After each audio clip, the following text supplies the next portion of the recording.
Hey friends, it's Mike Carlin, Speak Realty. Hopefully you knew that already. So what I wanted to discuss in this video is buying a new home from a site builder who already owns either the entire subdivision or several lots in the subdivision. This would be a semi-custom builder is what you would call them. And kind of just discuss what the process looks like.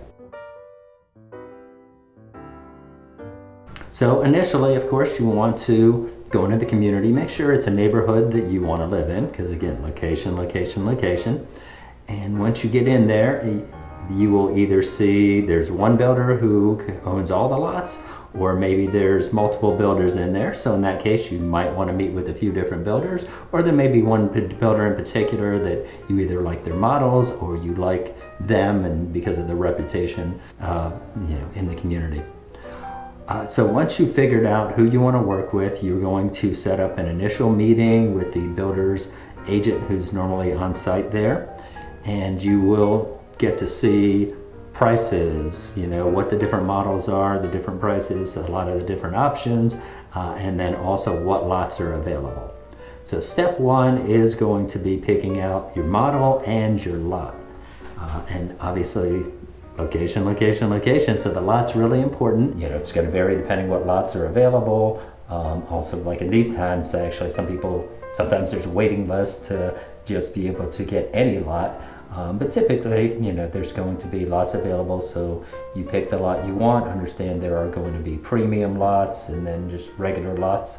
And sometimes there's even like 3 different tiers there. And what I would say on that is it's important to pick a lot that you're not going to regret, because the few dollars, well I say few, but it's sometimes $5,000, $10,000, sometimes $15,000 more you're paying for some of these premium lots. It's going to just sort of factor into the mortgage, not cost you that much more. And if you've got this just amazing view of the water that you enjoy, or woods or whatever, or a larger lot or something, in the long run it can definitely be worth it to go ahead and step up and pay more for that premium lot, because that's one thing you can't change. You can go low grade on certain stuff in the house, whether it's flooring or different finishes, but you can always upgrade those later. You cannot upgrade your lot once the house is already built. Now understand, typically you're going to get pre-approved before you start looking for homes, but the builders usually work with a preferred lender or a few preferred lenders, and also a preferred closing company.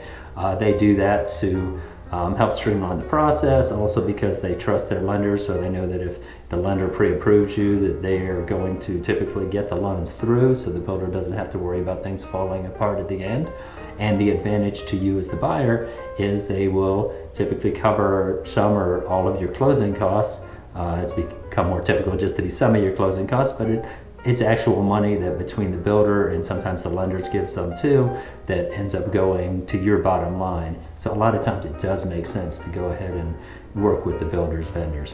So you've signed the initial contract, now you're getting ready to start to go to the next meeting, which is the selections meeting. Now this is one of the most intense kind of pressurized meetings, because you've got to pick out everything for your new house.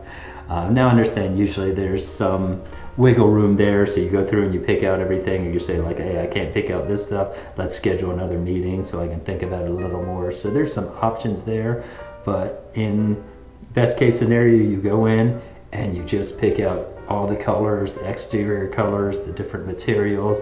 You just get everything picked out, and that way it's done. So the builder knows everything to order, they know exactly how you want the house, and you can start to get the vision of your finished product. Now, the next time that you actually go to meet with the builder, typically after that, once you've picked everything out, is going to be at the framing inspection.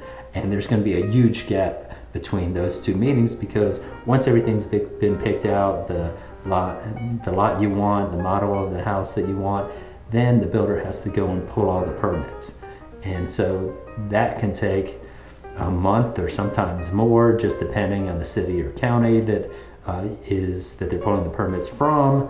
Also know that many of the builders who are doing like more volume, even though it's a semi-custom home, they're waiting until they've got 4 or 5 contracts or more to turn in batches to the county or city to get the permits. So even though you signed the contract on this date, it may be weeks or 3 or 4 weeks, a month before they actually go and pull the permits, unfortunately.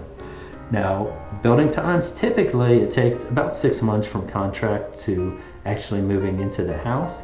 Though, as we've seen recently, when there's shortages on things, price spikes, that kind of thing, it can take a lot longer, and even some labor issues we've had recently. So I did one recently that it was over a year from contract to the time they actually moved in the house. And of course, then we run into the issue of where are people going to live during this time period.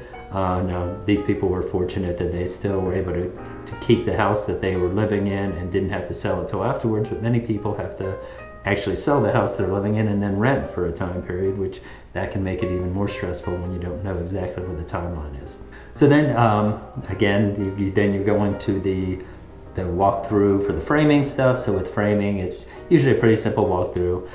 Walk around, look at the walls, gives you the opportunity to take pictures of everything so you can actually see in the walls, see where the gas lines run and the electric. It helps you whether you're hanging a picture or doing some kind of remodel, just to know what's behind the walls of your house.